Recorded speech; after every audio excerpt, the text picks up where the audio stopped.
जय गुरुदेव। तो आज का हमारा जो ज्ञान पत्र है, हमारी जो नॉलेज शीट है वो ये है कि परमानंद। यह ज्ञान पत्र परम पूज्य गुरुदेव श्री श्री रविशंकर जी ने 6 जनवरी 1999 को जर्मन आश्रम बाद अंतोगास्त जर्मनी से दिया था। तो बहुत ही गहरा और अद्भुत ज्ञान है आज का, और बहुत ही सरल शब्दों में गुरुदेव ने हमें बताया है। तब गुरुदेव ने ये कहा है कि परमानंद को समझा नहीं जा सकता। परमानंद की स्थिति पाना अत्यंत कठिन है, और कई जीवन कालों के बाद हमें परमानंद की प्राप्ति होती है, और इस स्थिति से बाहर निकलना और भी कठिन है। तुम्हारा केवल एक ही लक्ष्य होता है कि परमानंद की प्राप्ति और उसके साथ तुम्हारे दिव्य मिलन की। लेकिन संसार में बाकी सब कुछ जो है ना, वह तुम्हें अपने लक्ष्य की प्राप्ति से विचलित करते हैं। असंख्य बहाने हैं। मतलब कि कुछ इस तरह से कि कुछ जो बातें होती है जो ना तो हम समझ सकते हैं, मतलब उसको ना समझा जा सकता है और ना ही बताया जा सकता है, वह तुम्हें अपने घर पहुंचने ही नहीं देती। मतलब कि तुम्हें अपने लक्ष्य तक पहुंचने ही नहीं देते। मन चंचल रहता है, राग और द्वेष से ऐसा होना चाहिए, ऐसा नहीं होना चाहिए, और इच्छाओं से मन का अस्तित्व बना रहता है। केवल तब जब मन मरता है तब परमानंद उदित होता है।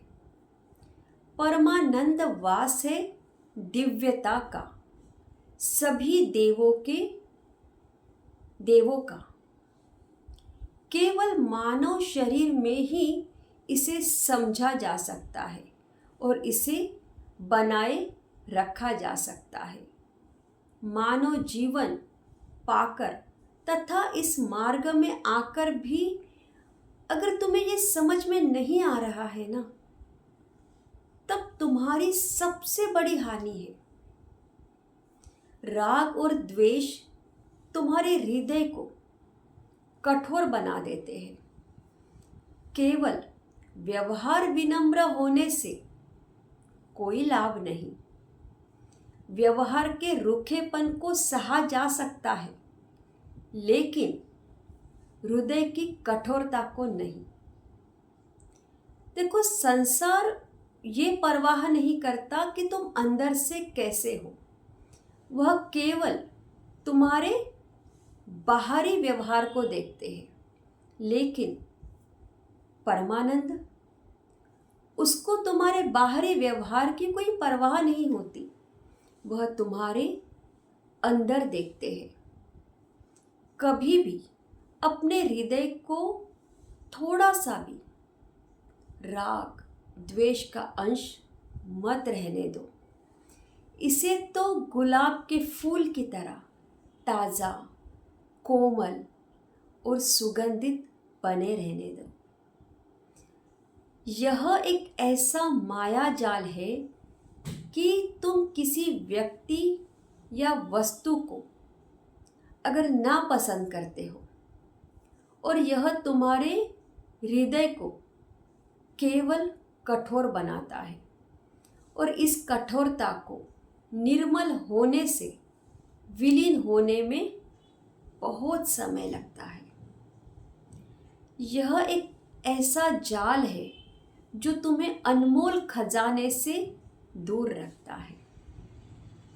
इस भौतिक संसार में कुछ भी तुम्हें तृप्ति नहीं देता है।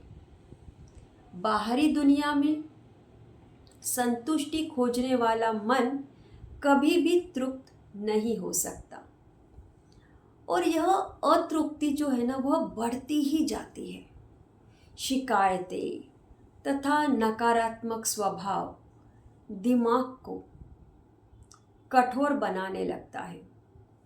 सजगता को मतलब तुम्हारे ओरा को ढक देते हैं, पूरे वातावरण में नकारात्मक शक्ति का विष फैला देते हैं। जब नकारात्मकता की अति हो जाती है ना, यह एक अत्यधिक फूले हुए गुब्बारे की तरह फूट जाती है और वापस ईश्वर के पास आ जाती है।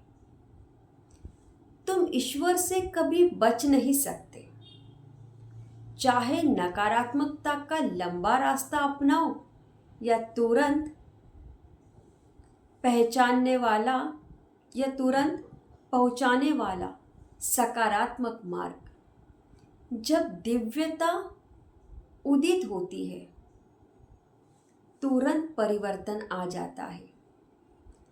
असत्य से सत्य की ओर, अंधकार से प्रकाश की ओर, जड़ व निश्चल पदार्थ से चमकती हुई आत्मा की ओर।